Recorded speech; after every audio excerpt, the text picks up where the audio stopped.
Welcome to New Life Live, the premier place to receive free advice from Christian psychologists and counselors for the mental, emotional, relational, and spiritual challenges you face. Since 1988, we've offered compassionate responses that combine God's truth with proven psychological principles to guide you toward healing. Our phone lines are open. Call us now at 1-800-229-3000. Here we are at New Life Live, ready to make your life a whole lot better. The question is, are you ready to feel better? Do you want to be made well, as Jesus asked? This is New Life Live. I'm your host, Brian Perez. We want to take calls for 2 hours today, so call us up at 1-800-229-3000. We've got licensed marriage and family therapist Dr. Jacqui Mack-Harris joining us shortly. And we do have, though, clinical psychologist Dr. Alice Benton. How are you, Alice?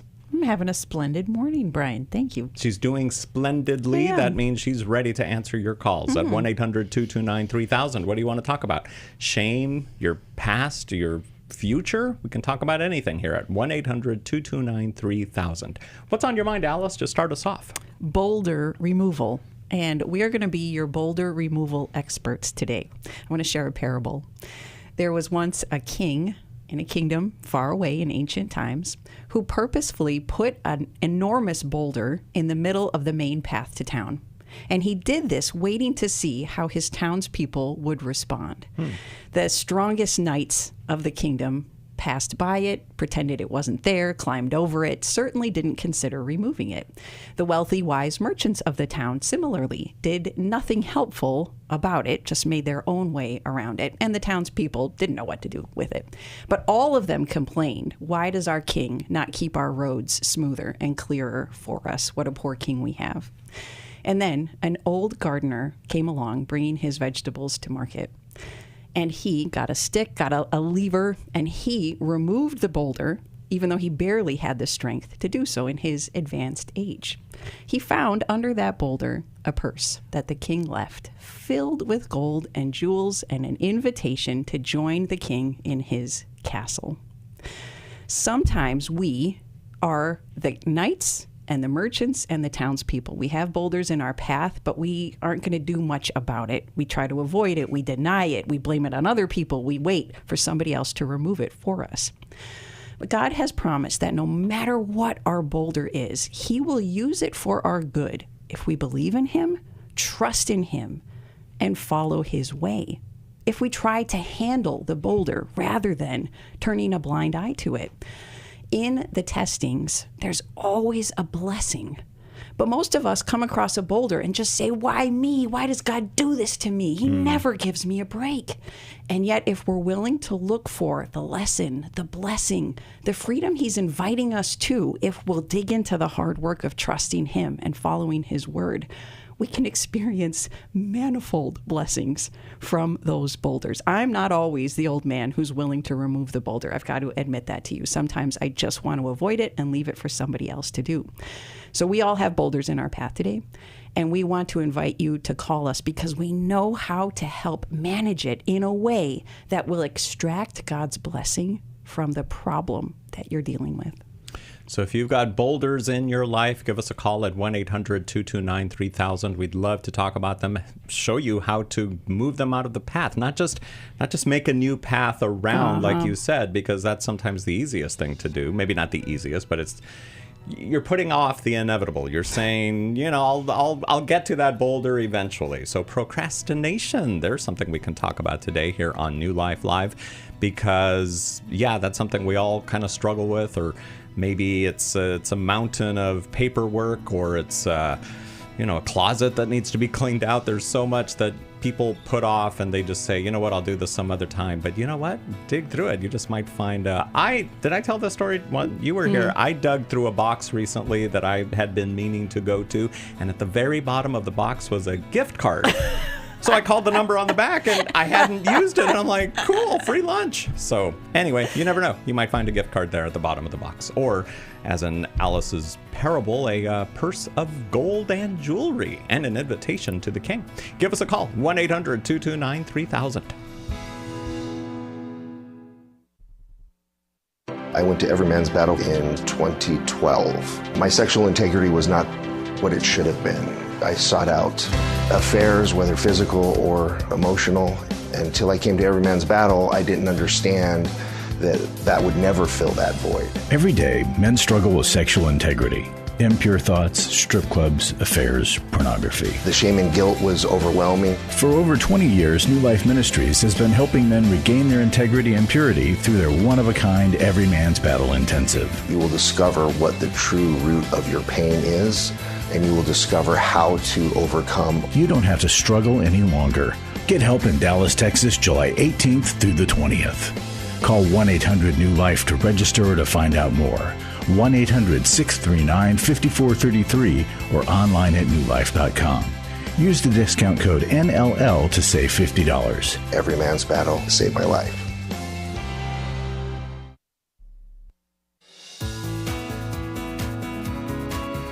To find out more information about New Life or to order any of the resources mentioned on today's program, call 1-800-NEW-LIFE. Now back to New Life Live. We've got so much going on at New Life, radio shows, podcasts, weekend intensives. We also have an online life recovery conference in October. I tell you, the newlife.com events page is a big help. Without it, I couldn't do my job because I have to look at it constantly to see what's going on. Find all the dates and locations there and invite a friend.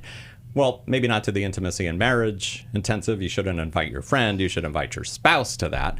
But anyway, you can even learn how to get a reduced rate if you are not able to go. Maybe a scholarship that we can offer you. Go to newlife.com to get all the details. Brian, some folks need to come to Intimacy and Marriage because they no longer feel like they're even friends with their spouse. Yes. And we ideally can and should be best friends, but there's so much damage done in marriages that your spouse can feel like your worst enemy.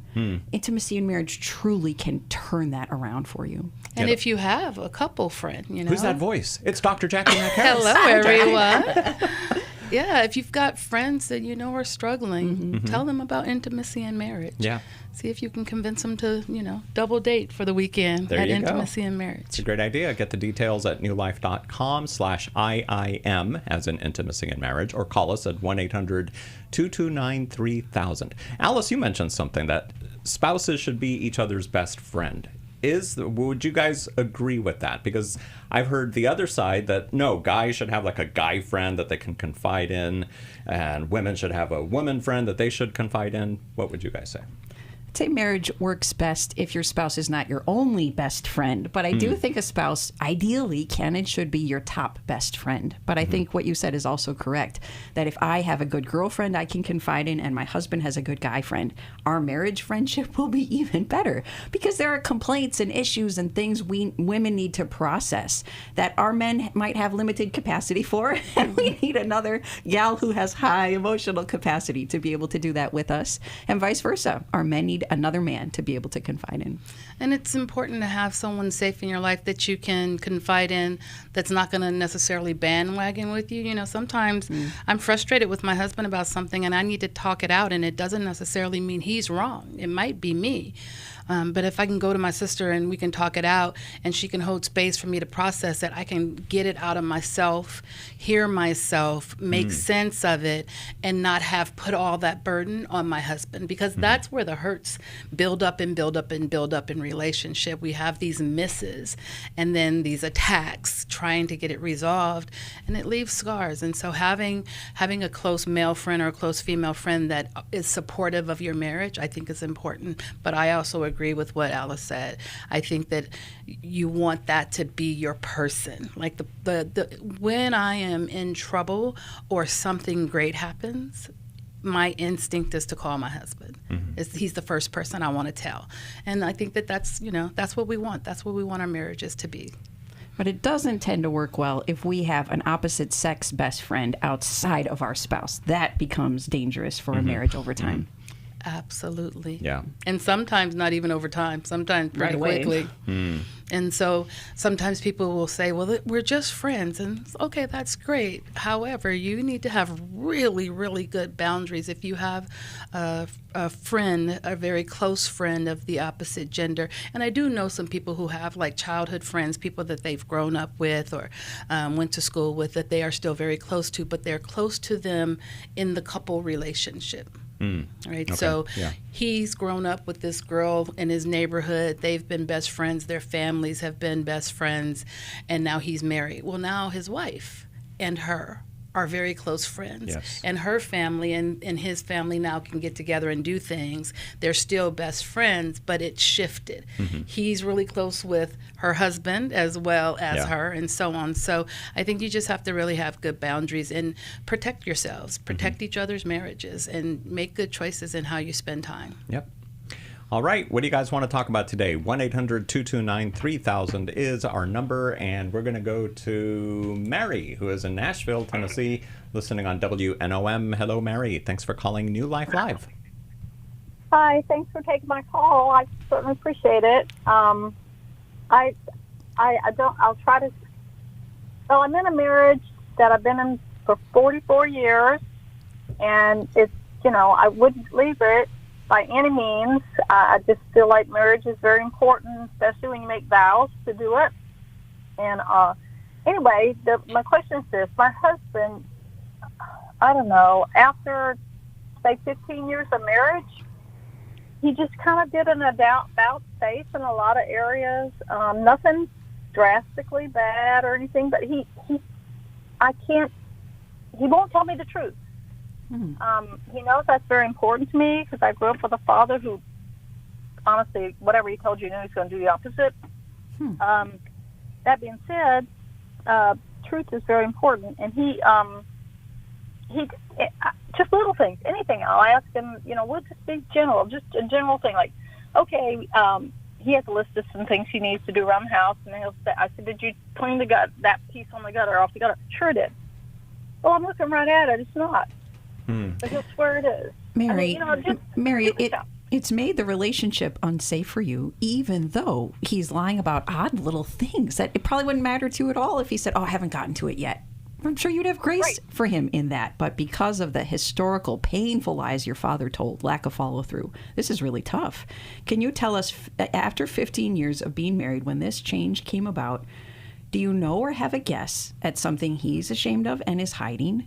And or did something about you become scary to him, a little harsh, a little intense from your side, even if you have a legitimate reason why that happened? Probably. I don't think he did anything. It's just we had decided what we kind of wanted to do as a couple, do it together, a life work situation, and we kept having to leave it because my daughter was deathly ill, and I had to stay home and take care of my daughter, and that's fine. But, after about 15 years of marriage, I said, look, my daughter's better now. We're kind of settled. We can make it. Why don't we do the things we said we'd do? Well, after that, he said, well, if you want to do those things, that's fine, but I'm not doing them. You can just leave. Whoa. And I said, whoa. But I couldn't leave. I had a 13 and 14-year-old child, 2 children, and I'm not leaving my kids, and I'm not leaving my marriage. When I make promises, I keep my promises, no matter what, I guess. And so but that was a big turning point. And he had some reaction to the ways you were caring for your daughter, even though she absolutely needed it. But something about how he lost your involvement in the projects you were pursuing, maybe it hurt him and he withdrew from you. Do you think that's true? No. I never saw that coming. I have a thought. I wonder if it's possible that the back and forth, the yo-yoing, was too much back and forth emotion for him. We're doing the thing, it's going well, we've got to turn around and go back. We've made these plans, this is the life we're going to have, we've got to turn around and go back. And he just decided, no, I don't want the yo-yo anymore, I'm not doing it.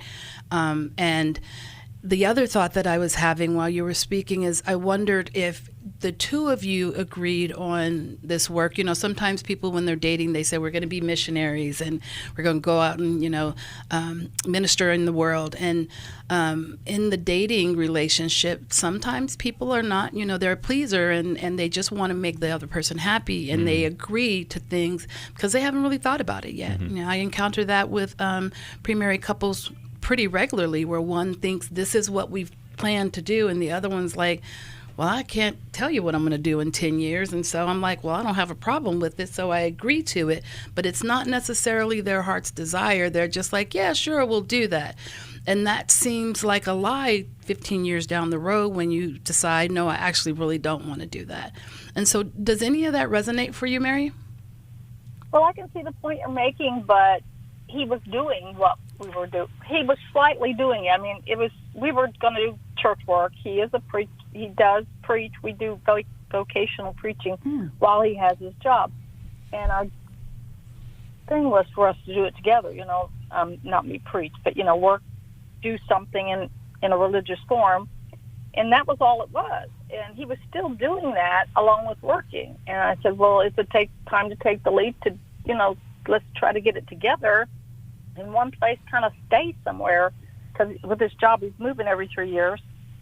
That was all it was. Mm-hmm. I mean, it wasn't a drastic change in our plan. It was just adding me to the plan. And it's kind of like, I don't care what you do now. Yeah. Well, and after that 15 years, I would venture to guess he's now had some experiences, read some things, he's thought some things. He had a change. And did you guys ever have conversations about changing your plans? Because one of the things about marriage is that we come into it with one commitment that we are now supposed to be stuck with for the rest of our life. So if we come in and we say we want to live in California, well, what if in 20 years I decide I don't want to live in California? Does that make me a liar and an awful person?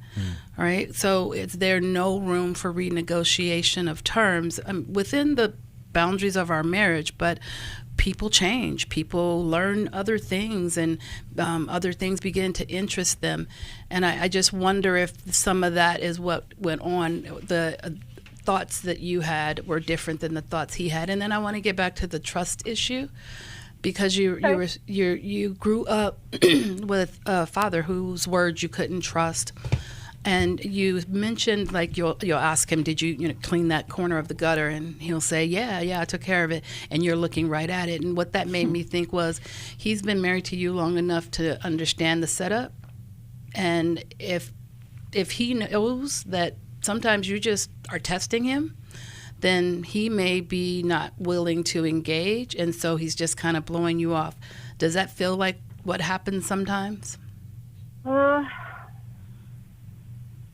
could see where he might perceive some of that way. I wouldn't say I'd be standing there staring at the gutter when I asked him the question. I just meant I had seen the gutter.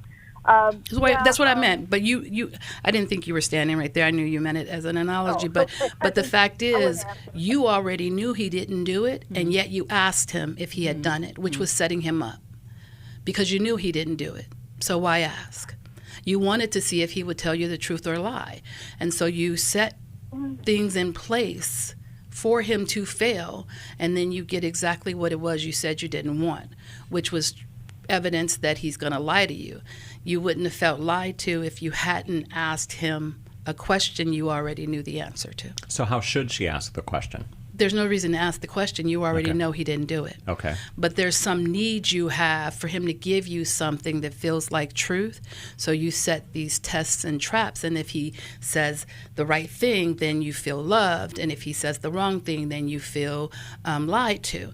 And why would we put somebody in that situation, ourselves or someone else? If there's some actual question that you don't have the answer to already, then let's have that discussion. But if you already know the answer and you're just trying to see what you're going to get out of me, that feels very disingenuous and like a trap. And some people grew up in a situation where nobody believed anything they ever said.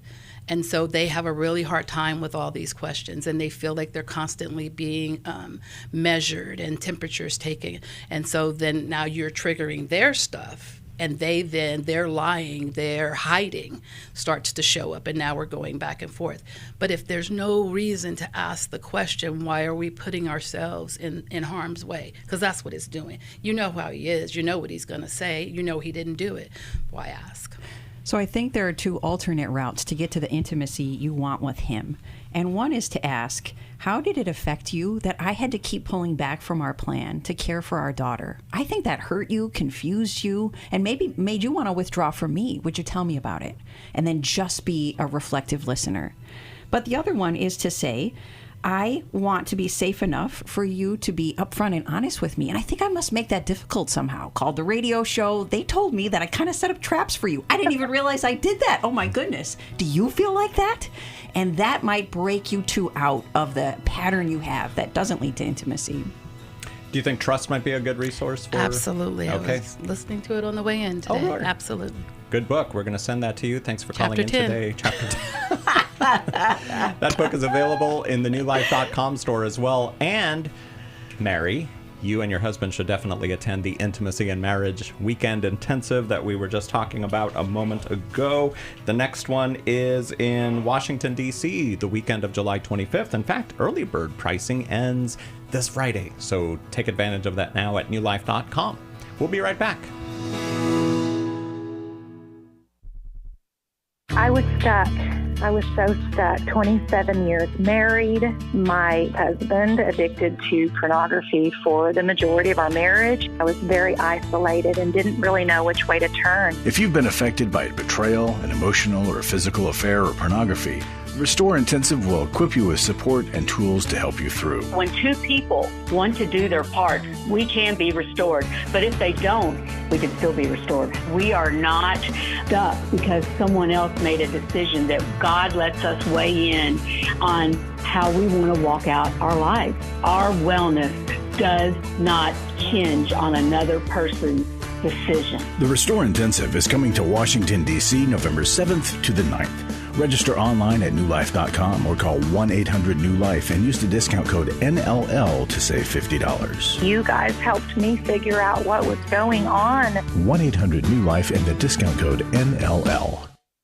Club New Life changes lives. I think I go way back to listening to New Life, learning so much from it, and then becoming a Club New Life member. Club New Life is a monthly giving family that helps New Life Ministries provide Christ-centered hope and counseling resources to thousands of people. You know, I'm so thankful because you know why I keep giving? Because I keep learning, and I'm so thankful for all the lives that you touch every day and the people's lives. So when I get to still hear the radio show, it's just so encouraging to my heart. When you sign up to support us monthly through Club New Life, you'll make a difference in the lives of individuals and families with godly counsel and connection to help. And you know one reason I give? Because I feel like sometimes I'm hiding behind a counselor's couch listening to all this great information and not paying, so my guilt of this great advice is alleviated by being a Club New Life member. Call 1-800-NEW-LIFE. That's 1-800-639-5433. And together we can help hurting people find help and hope in life's hardest places. Call 1-800-639-5433 to join Club New Life today.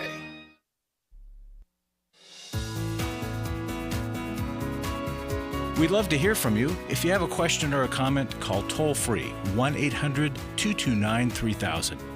Now back to New Life Live. Hey, if you're feeling stuck in anxiety, grief, broken relationships, addictions, you are not alone. Connecting with a life recovery group allows you to discover practical tools and biblical truth from the 12 steps of life recovery, which are designed to help you heal, grow, and thrive. Contrary to what you might have heard, recovery isn't just about giving something up. It's about who you're becoming and knowing that your past does not have to define you. Jacqui and Alice, you've both been guests on our Life Recovery Today TV show. What would you tell someone who's hesitant to explore recovery, that might say, oh, that's for other people, I don't need it? What would you say? I was one of those. You all need help. I kind of got my stuff together. Recovery is not just for people with the really obvious extreme problems. It is also for them, people struggling with addiction, for instance, or sexual addiction, substance use. But it's for all of us because we all have brokenness. And even the smallest level of brokenness over time can become very poisonous to us and to our loved ones. And so recovery is a way of healing from the brokenness. It's a sanctification process. And so if you want everything in your life to work better than it does now, recovery will help you get there. Jacqui? I think that we deserve it. You look at your friend, child, loved one, and want better for them. Mm-hmm. You want them to get the help that they need and have a better life. What if the same could be true for you? About whatever it is. I'm a recovering emotional avoider. It took me actually dealing with what is it that keeps me out of relationship with people. And without doing that recovery work, get to better. And I think everybody deserves better. All right. So whether you're new to recovery or just want to go deeper, we have resources to guide you: Bibles, workbooks, devotionals, and real stories of transformation. You can start your transformation journey on your own, in a group, or through your church. Visit liferecoverygroups.com to learn more. To the phones now. Here is Tina calling in from Boise, Idaho, listening on WBXL. Thank you, Tina, for calling 1-800-229-3000. How can we assist you today? Hi there. Thank you for taking my call. So I'll just give you a little bit of backstory, and then I'll ask my question. So I have a 38-year-old son who has been OCD and severely depressed most of his life, but he has functioned well. He has a 12-year-old son. He managed 140 people at a company, and, had all the things in life that you work for. Then he met somebody, and they talked about psychedelic mushrooms and the thought that it could help him with his anxiety. And instead what happened is it unlocked his brain to the point where he's lost everything. He lost his son. He lost his housing. He's on the verge of losing his car. And he is suicidal. So I worked with our local police department. And I feel like I've been grieving for 4 months. And I was able to get him, through documentation of his psychosis and schizophrenia type behavior. I was able to have enough documentation to have him put on hold at a mental hospital. And my hopes in that was that he would dry out a little bit. Which he did, but he still, he has this mindset of his community. If his community is not going to pull through and buy him a house and let him just skate for the rest of his life doing nothing, then life is not worth living. He has said this? I'm sorry? He's said this? He's expressed this? Oh, yes. Time and time and time again. To multiple people, doctors, the cops, us. And I don't know what to do anymore. I feel like I've used every resource that I can think of. I've called crisis hotline. I've called 911. I've had counselors talk to him. And he just got out of the hospital yesterday, and he asked if he could stay on our property in his car. And I said, yes, for tonight you can. We have boundaries and have told him these are the things that you need to do. And he won't do them. And so my husband does not want him to stay on the property. If he's refusing to do anything. Yeah. So what's your main question for us? We're coming up to a break, and we want to get you a good answer. So my question is, as his mom, as a wife, I know that my first responsibility is to my husband and to respect his wishes on what he says. How do I do that and still help my son? I don't know how to help him beyond this. Tina, this is a really good question. We'll be able to help you with this. I'm going to say something startling before the break. Okay. If you overprotect him from committing suicide, he may very well die a spiritual death, even if you keep him alive. But there are ways to influence him, and you're doing a lot of them already. And then we'll help you with what else to do, because I know I'm hitting right at the heart of it. I hear your tears. We'll come back with more. Tina, stay on hold. We'll come back to you in just a moment here on New Life Live, and the phone lines are open for you to call in with whatever it is you're going through. 1-800-229-3000.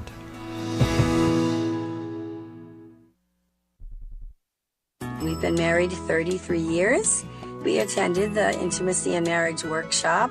Even though we've read books or attended a few other marriage weekends, this was certainly different and a lot more intensive than initially that we thought. When you come to Intimacy and Marriage, you're going to be immersed into a 3-day process. Was not really sure exactly what to expect, but the idea of learning to really understand intimacy was intriguing. We had been in the same patterns of struggle over and over again. If you've thought, I don't think we can ever change, we're just in this rut and we can't get out, the Intimacy and Marriage Workshop can help you get out of the rut. The Intimacy and Marriage Weekend is July 25th to the 27th in Washington, D.C. Register online at newlife.com or call 1-800-NEW-LIFE and use the discount code NLL to save $50.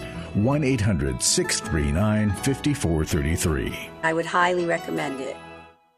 I was sort of vaguely familiar that the 12 steps had some origination in the Bible. I found life recovery, and one of the things I liked so much was that it had such a broad appeal. It wasn't limited to just alcohol or drugs, that it was addressing a wide range of problems. At New Life, we believe everyone can benefit from a life recovery experience.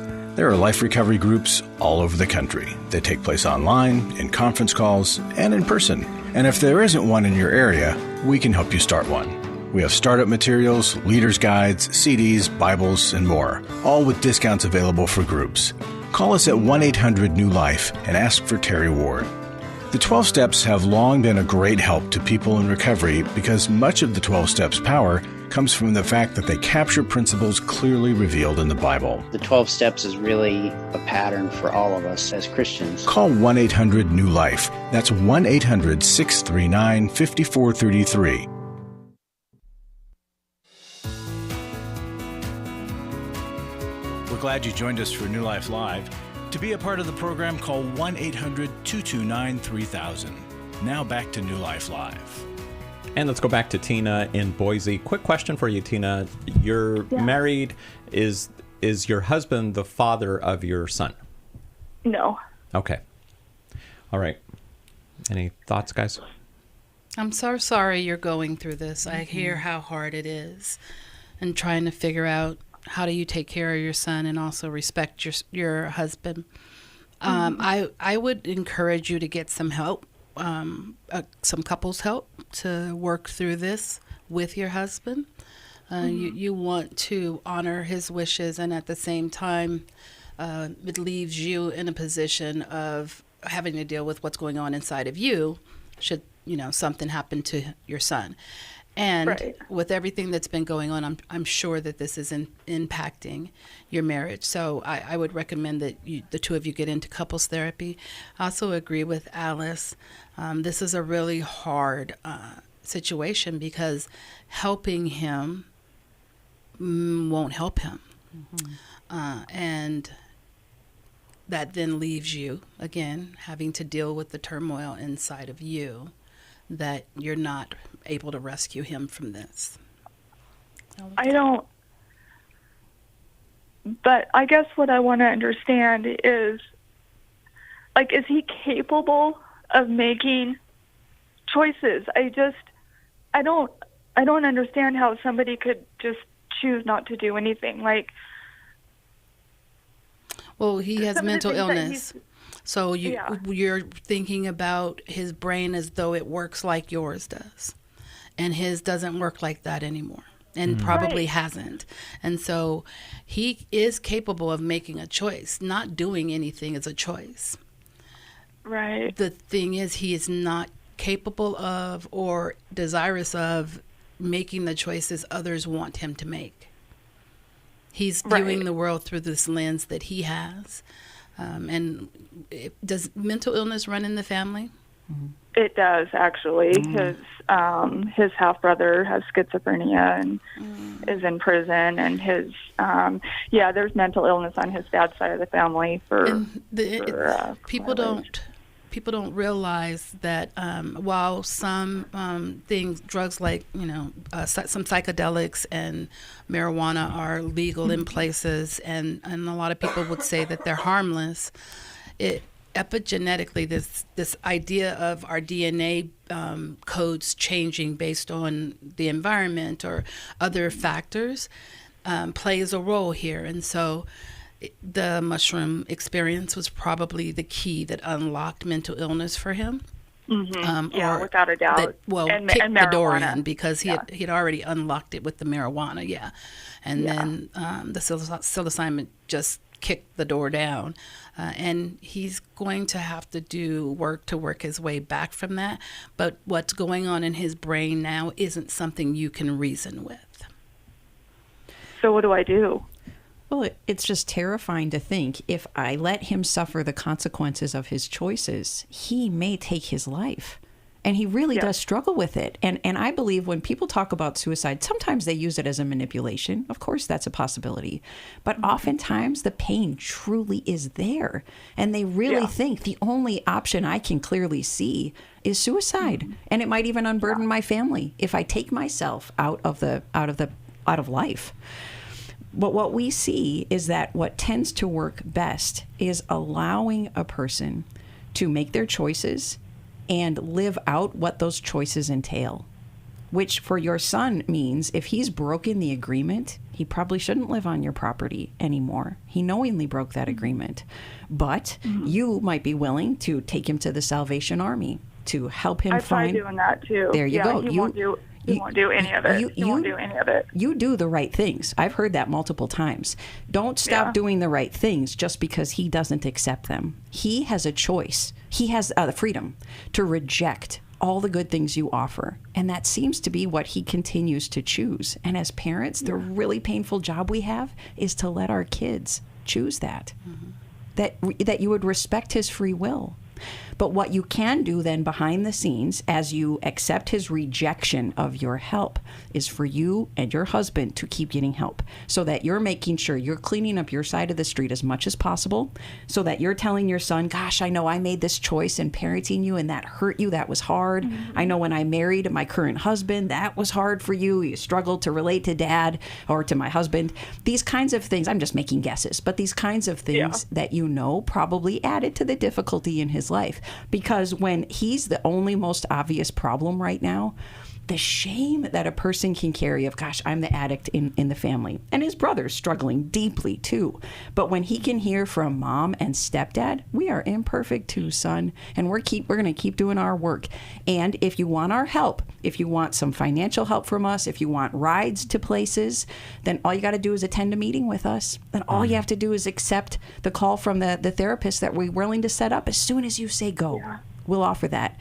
But then, Tina, you got to keep getting your comfort and help and support from your own clinician because that risk of suicide is real and you can't fully stop it. But as far as I can see, you're doing the right things to lower the likelihood of him committing suicide. But enabling addictive behavior without allowing consequences, that still pushes a person towards suicide. And your question is, what do I do? You are doing it. Keep doing it. Keep doing what you're doing. You're not doing it wrong. This is just hard. Yeah, just because he's rejecting it doesn't mean you were wrong to do it, and it doesn't mean stop. It doesn't mean there's another answer because you've given him the answers and he's rejected them. So then what do? You give him the consequence. If you said, in order to stay on our property, you have to go to a meeting every night, you have to stay sober, you have to get a job, whatever it is you've said, and he said, no, I'm not doing any of those things, then you put him on the other side of the street, like he can't be on your property. And we have to be careful of not setting consequences we can't live with. Yes.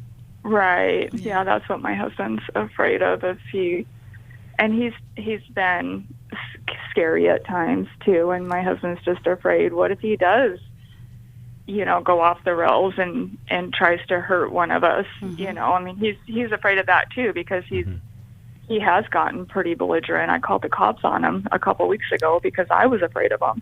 Yeah. And Tina, as you're probably uncertain of whether or not your husband's standards and consequences are correct, and he's not the biological father, so there's another layer of separation there between the two of them. Right. Talking it through in detail with a counselor, and we've got counselors that are so well trained in how to do this in our network, that will give you either a little more peace of mind or the clarity of how to influence your husband to say, that standard reset was too strict. We really have to reconsider that one. Let a counselor walk you through that so that you can be certain that what you're doing is the best practice. Okay. That sounds good. Doing life with your adult children, do you think that would be a good resource? Okay, Tina, stay on the phone. We're going to send you a copy of that book from the newlife.com store, and we're going to put you in touch with a counselor in our network. We have a library of videos that the co-hosts and counselors in our network have done. And there's a video, Threats of Suicide. And you can just look that up. These videos are free, accessible to anyone. Threats of Suicide and how to handle it. Please, Tina, watch that. And anybody else that this applies to someone in your life. Threats of Suicide. That's at newlife.com. Just look for the New Life video library, and that's where you can find that video called Threats of Suicide. Your financial gifts make a big difference in the lives of hurting people, whether it's grief, shame, addiction, marital issues. Those stories of pain that you hear are turning into testimonies of hope because of your generosity. You really are helping connect people with resources that break chains through this radio program and podcast, counseling, workshops, workbooks, recovery resources, and so much more. Every gift, large or small, helps make a difference in the problems that your brothers and sisters in the body of Christ are facing. Let's be there for each other in the same way others have been there for you. Call 1-800-NEW-LIFE or visit newlife.com or text NLM, as in New Life Ministries, to 28950. Thank you for whatever you can do. Let's talk to Scott for a little while.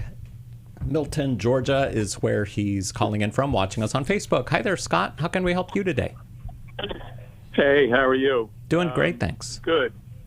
Okay, good. I'm glad.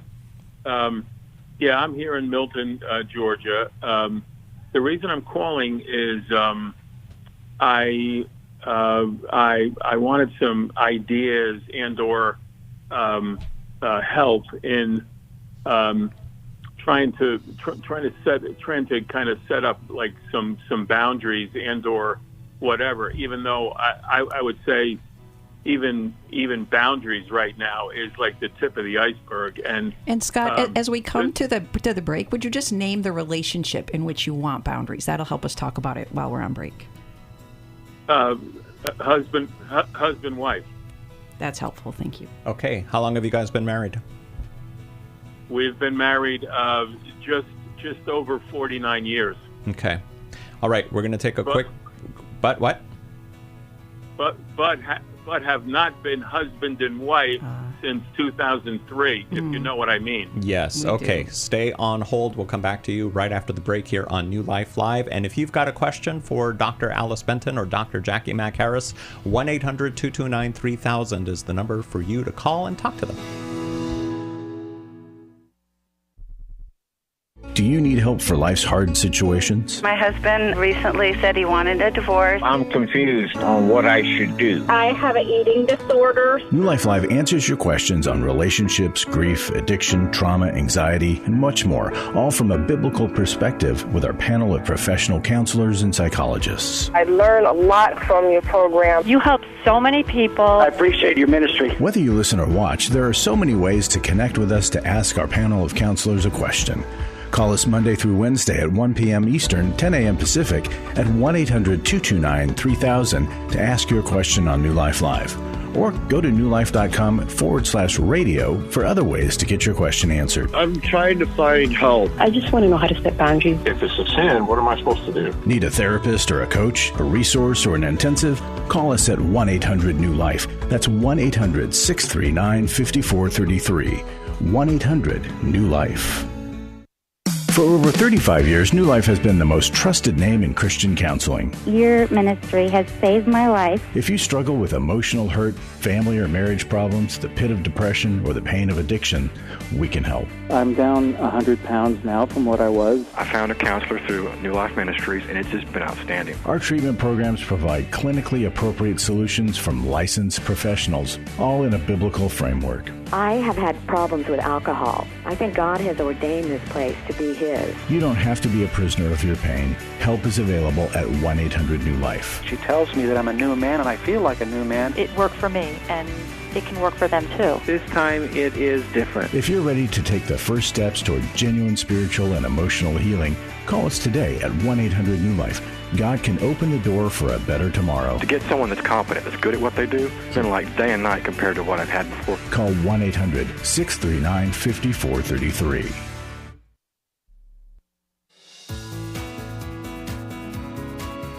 To find out more information about New Life or to order any of the resources mentioned on today's program, call 1-800-NEW-LIFE. Now back to New Life Live. Let's go back to Scott in Milton, Georgia, who's watching us on Facebook right now. Thank you for calling, Scott. We appreciate your phone call. So you called because of your wife. You guys have been married 49 years. 22 of them have been not too good. What do you guys want to say to Scott? Do you have any questions for him, follow-ups? Yeah, Scott, what is the main issue between you and your wife? You mentioned wanting to set boundaries. Yeah, okay. I spoke to a lady earlier.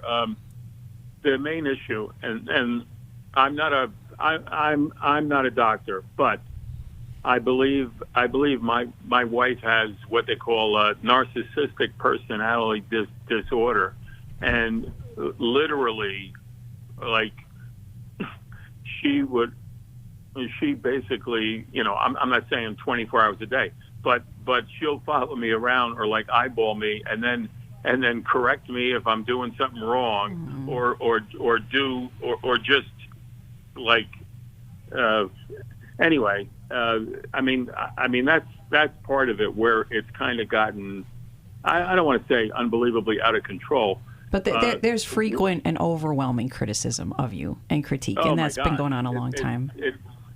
And here's the other thing too. Forgive me for interrupting.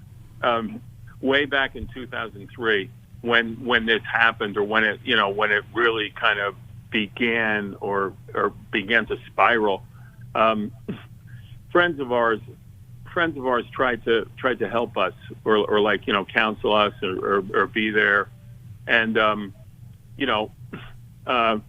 I was willing to be with my friend, with the men, like some married men, Christians, friends of ours. And my wife was like, well, first of all, the other ladies didn't want to kind of mentor my wife, and she kind of like kind of stood fast as what I would describe as a victim, and then what happened was, she has this like best friend or whatever. And it was, part of the people that tried to help us. But it turned out that this woman, kind of was like negative toward me or like just, anyway. And then, there was other numerous incidents where a pastor from, I was being mentored by a pastor from our church. And, he said, well, do you want me to, write a letter to your wife, like see if she wants to, have counseling, whatever. Mm-hmm. My wife got the letter and she threw it in the garbage. I found the letter in the garbage, whatever. And so anyway, Scott, I'm gonna make a guess here. It sounds like you've been pretty willing to get feedback, to look at your part and change, where she's been really resistant and she does a lot of blame shifting to you. Is that accurate? Yeah. Here's the story, and you know this. When you're a narcissist, you know how to play the victim role, and you know how to be in complete control. Here's Scott. Scott, we've only got a few minutes, and so I'm so sorry for interrupting you, but I want us to be able to help you. can you be Okay. specific? Because that overarching, that generalization of narcissism doesn't tell us specifically what this particular person has done. So one thing we've gotten is that you've been in a sexless marriage since 2003. You said when this Right. began or when it happened, was there an incident, an affair, a fight? What happened in 2003 that broke your intimacy? Yeah, well, in 2003, I said this earlier. 2003, we decided to move again. We decided to move, and I thought we were going to downsize because my oldest daughter was going to college.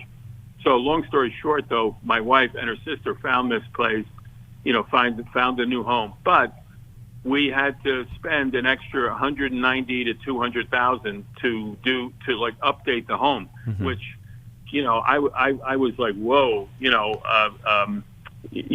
I was very upset to say the least. So anyway, I expressed to my one friend, I said, boy, Steve, his name is Steve, and by the way, he's a counselor. Okay. But that's how it started there. But was she angry that you didn't want to spend the money? No, she wasn't angry. No. Well, first of all, let me just back it up because, unfortunately, my wife is basically in control, like almost everything. Okay, so it wasn't even, probably she didn't give it much of a second thought where it was like, oh, hon, yeah, all right, I see your point or whatever, blah blah blah. No, we were, we bought the house and so the very difficult thing, and again, I have to be accountable here too because I. Scott, what's your main question for us? Yeah, we're not getting to the question, Scott. We can't help you. All right. The question is, should I stay in this relationship? Really. So, Scott, that depends on a couple things. You have lived in a relationship of mostly pain for most of the marriage, and it sounds like you're pretty innocent on your side. Of course, you're imperfect, because we all are, and it will be good to identify, how have my imperfections pushed my wife away, and what are those imperfections? Because confession and humility are God's main solution to most of our human problems, but they have to come hand in hand with the boundaries you were asking about. Now, the two biblical outs we have for marriage is when a spouse has abandoned us, a non-believing spouse has abandoned us, or when there's been infidelity and a lack of repentance. So consider whether or not those two apply. It doesn't sound like they do so far, but they might be part of your story. If those don't apply, then God's stance seems to be divorce will bring about more evil and destruction than staying in the marriage. But he also says we can separate. Because if a person will not look at their narcissistic behavior, and you've pointed it out and you've done it with a witness, then you can back away. And that may include backing away within the house, legal separation, physical separation. Jacqui? I would continue to look for counseling for yourself, maybe get into a life recovery group. I think the book How We Love would be helpful for you to read to learn more about how you show up in the relationship, because that's really all you have control of. But if you could learn how you show up in the relationship, maybe in reading How We Love, you would also see some things about your wife. And then there's this comfort circle in How We Love that teaches you how to seek awareness and gain understanding in a conversation and come to some resolutions. And so I would encourage that. I would encourage you, read How We Love and try using the comfort circle to share with your wife, as Dr. Ellis said, that, I'm not imperfect, and I'm curious to know the ways in which I may have contributed to the difficulties in our marriage over all these years. I have found that when there's a really strong personality like your wife, the spouse can suffer in silence. And so it may seem so obvious to you how your wife hurts you, but if you've suffered in silence, she might be oblivious to it, or you may not have spoken up in ways she could hear. And so that would be good to investigate with a counselor. Have I been an avoider, or have I been a little too passive in how I tried to show her she was hurting me and I needed change? That might open her eyes. Scott, thanks for calling in today. The book, How We Love, is available for purchase on the newlife.com store, but we're going to send you a copy just for calling in today, so stay on hold and we'll get that right out to you. We are going to remain in the studio for another hour to talk about the issues that you're facing, whether it's a controlling spouse or parent, or maybe you're realizing that you're a controlling person and you want to get rid of that kind of characteristic. Give us a call. We're going to be here for another hour at 1-800-229-3000. Mary, we're going to get to you in just a little bit, so hang on. And we want to talk to the rest of you as well here on New Life Live. For Dr. Jacqui Mack-Harris and Dr. Alice Benton, I'm Brian Perez. We'll talk to you next time. Thanks for listening. We hope this program has helped you by giving you insights for handling the challenges you face in your life. We want you to know that we're here for you, but you also need to know that New Life Live is a listener-supported ministry. To make your donation or to get any of the resources mentioned on today's program, call 1-800-NEW-LIFE. That's 1-800-639-5433 or online at newlife.com. Please join us again tomorrow for New Life Live.